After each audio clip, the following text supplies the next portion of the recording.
Halo semuanya, saat ini saya akan menjelaskan materi kita yang pertama yang berjudul tentang teknologi saat ini, ya, perkenalan teknologi yang berkembang saat ini, yaitu ada teknologi komputer dan juga perangkat-perangkat komputer yang lainnya dan juga mengenai web. Nah, hal-hal yang akan kita bahas pada pertemuan kali ini bisa kalian lihat sendiri di layar kalian, ya. Hal-hal inilah yang akan kita bahas pada hari ini.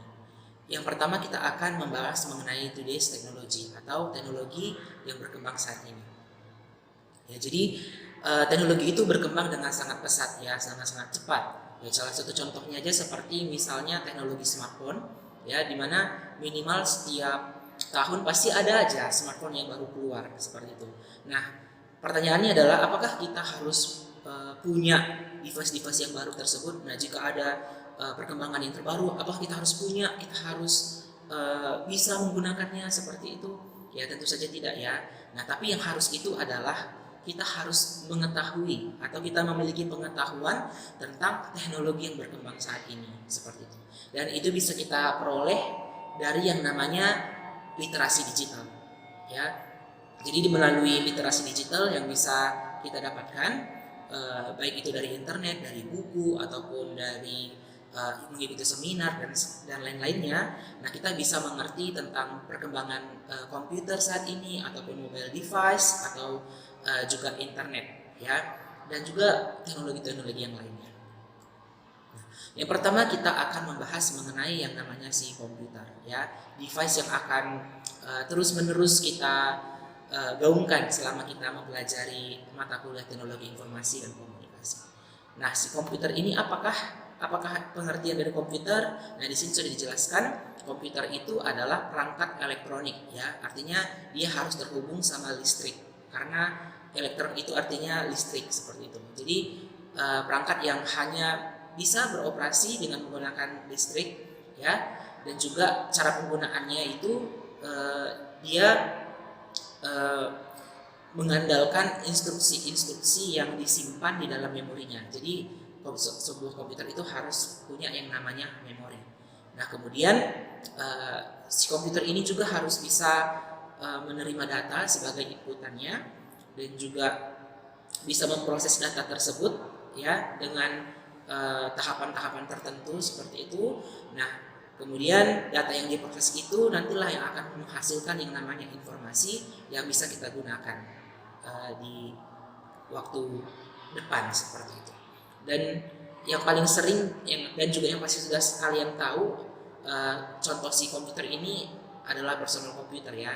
Nah, personal komputer ini bisa dibagi juga menjadi 3 bagian, yaitu laptop, tablet, dan juga desktop, ya. Pasti kalian juga sudah familiar dengan istilah-istilah ini, laptop, tablet, dan juga desktop tentunya, ya, karena udah umum digunakan. Kemudian ada juga yang namanya mobile computer ataupun komputer yang bisa kita bawa-bawa kemana-mana, yang sifatnya itu ringan, gampang dibawa, gampang dipegang, gampang digenggam, seperti itu. Dan kemudian ada satu istilah juga yang harus kita pahami, yaitu user. Apa itu user? User adalah orang-orang yang berinteraksi dengan komputer ataupun perangkat-perangkat mobile, ya. Ya, jadi atau orang-orang yang bisa juga mempergunakan informasi yang dihasilkan daripada perangkat itu. Nah, itu juga bisa dikatakan sebagai user. Nah, salah satu perangkat komputer yang paling terkenal adalah laptop, ya. Jadi bentuknya sangat nggak terlalu kecil, nggak terlalu besar juga, tapi tidak sebesar desktop, ya, yang diletakkan di atas meja. Nah, sementara laptop ini dia bisa kita pangku, ya, jadi bisa dilipat juga, ada layarnya dan juga ada keyboardnya seperti itu. Dan yang teknologi yang terbaru perkembangan laptop saat ini yaitu ultra thin laptop yang ukurannya tipis, kecil, sehingga lebih gampang untuk dibawa kemana-mana. Kemudian ada tablet juga. Nah, ini juga sudah sering pasti kalian ketahui, ya. Dia tidak punya keyboard yang secara langsung ada di device-nya, tapi cara pengoperasiannya dengan menggunakan layarnya yang bisa touchscreen bisa disentuh-sentuh seperti itu. Nah, kemudian ada juga desktop. Nah, ini yang sering kalian lihat pastinya yang di lab ya, pakai komputer yang berjenis desktop. Jadi hanya bisa dioperasikan di atas meja ataupun di barang-barang yang lainnya ya. Dia nggak bisa mobile, tidak bersifat mobile, tidak bisa dipindah-pindahkan ya, hanya bisa stay di atas meja seperti itu. Kemudian ada juga yang namanya all-in-one ya, bedanya sama si desktop ini. Nah, kalau si desktop ini punya unit tersendiri ya untuk pemrosesannya, dia punya casing ataupun box tersendiri seperti itu. Nah, sementara kalau all-in-one ini dia menyatu dengan layarnya ya, jadi di belakang layar itulah ditaruh tempat pemrosesannya, jadi bisa lebih tipis dan juga lebih estetik kelihatannya.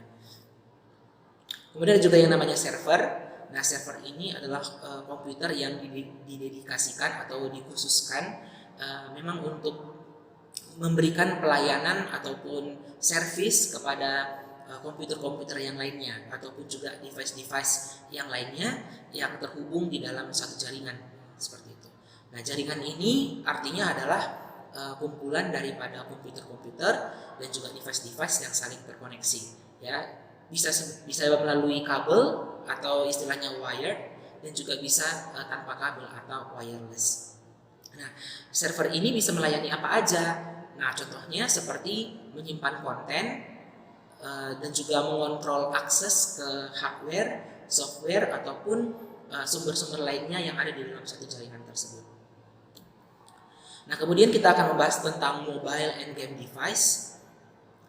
Nah, kalau mobile device yang paling terkenal adalah smartphone ya. Jadi si smartphone ini adalah yang mungkin udah kita miliki juga ya. Pasti kita semuanya udah kenal ataupun pernah pegang yang namanya smartphone ya. Jadi smartphone zaman sekarang tentunya udah mendukung yang namanya touchscreen ya. Jadi udah nggak punya keypad lagi. Jadi semuanya layar di permukaannya itu dipenuhi sama si layar gitu ya, yang tempat kita bisa berinteraksi dengan device-nya. Kemudian ada juga namanya digital kamera. Nah, ini juga sebenarnya udah lama ditemukan ya, atau udah lama yang digunakan, dan sekarang banyak digunakan juga ya, terutama ketika kita bikin konten ya ataupun ngevlog seperti itu.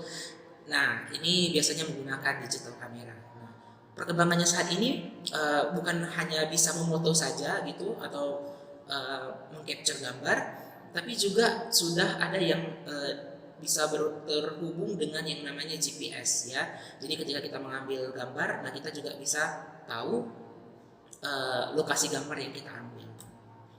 Kemudian ada juga yang namanya portable dan media player. Jadi ini adalah perangkat yang digunakan untuk memainkan konten-konten digital seperti dengarkan musik digital seperti itu, ataupun mendengar streaming seperti yang digambar ini ya.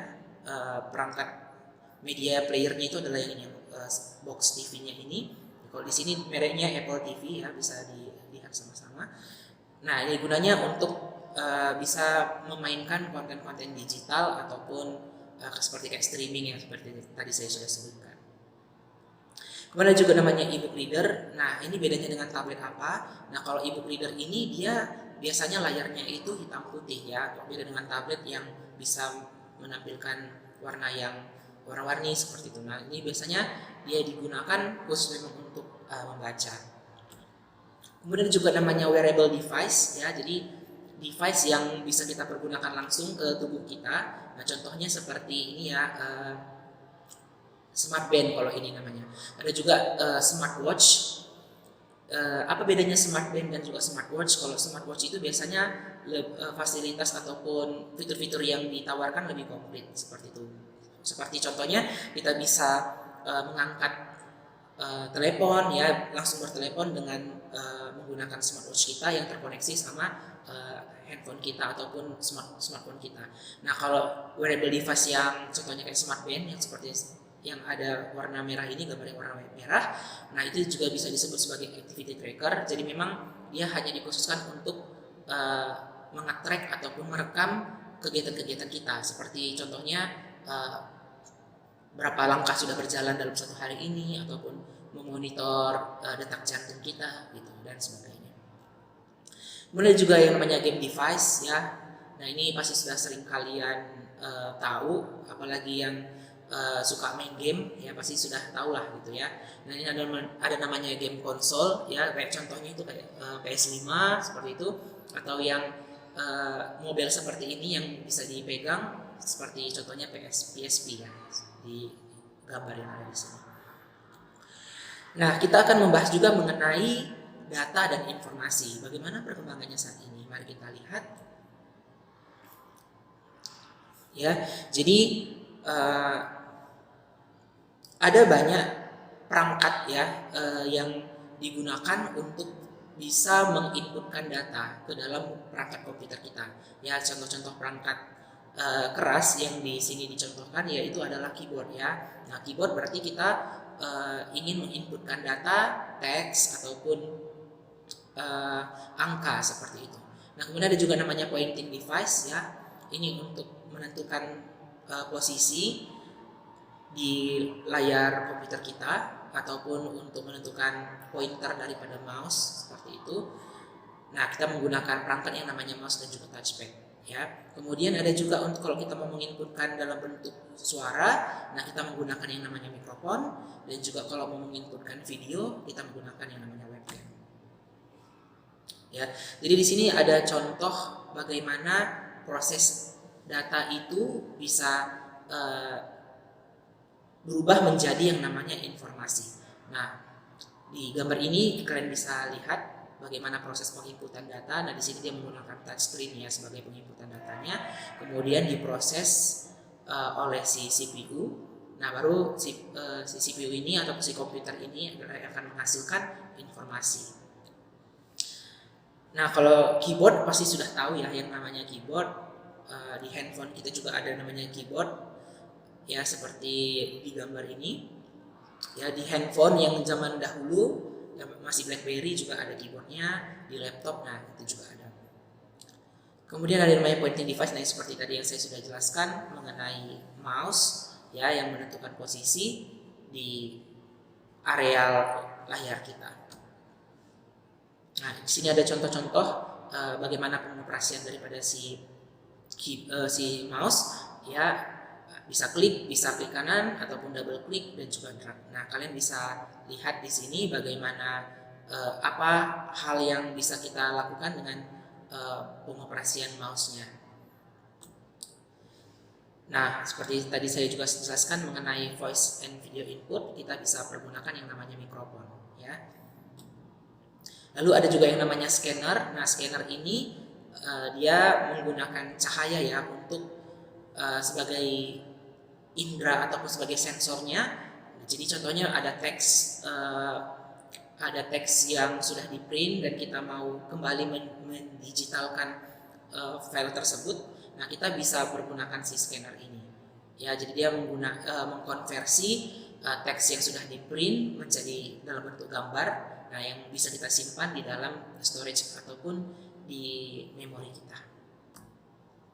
Nah, kalau untuk perangkat-perangkat output contohnya seperti printer, display dan juga speaker. Mari kita lihat.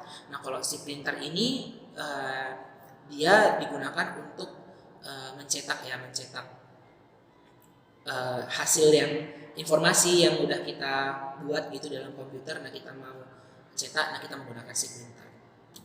Kemudian ada display. Nah ini yang juga kita gunakan untuk menampilkan informasi. Display ini contohnya seperti layar komputer kita atau layar handphone kita. Nah kita bisa lihat informasi baik itu mungkin teks ataupun video, gambar yang melalui display ini. Jadi contohnya nggak hanya layar yang ada di device kita aja, tapi contohnya seperti kayak infobus seperti ini ataupun namanya proyektor ya namanya.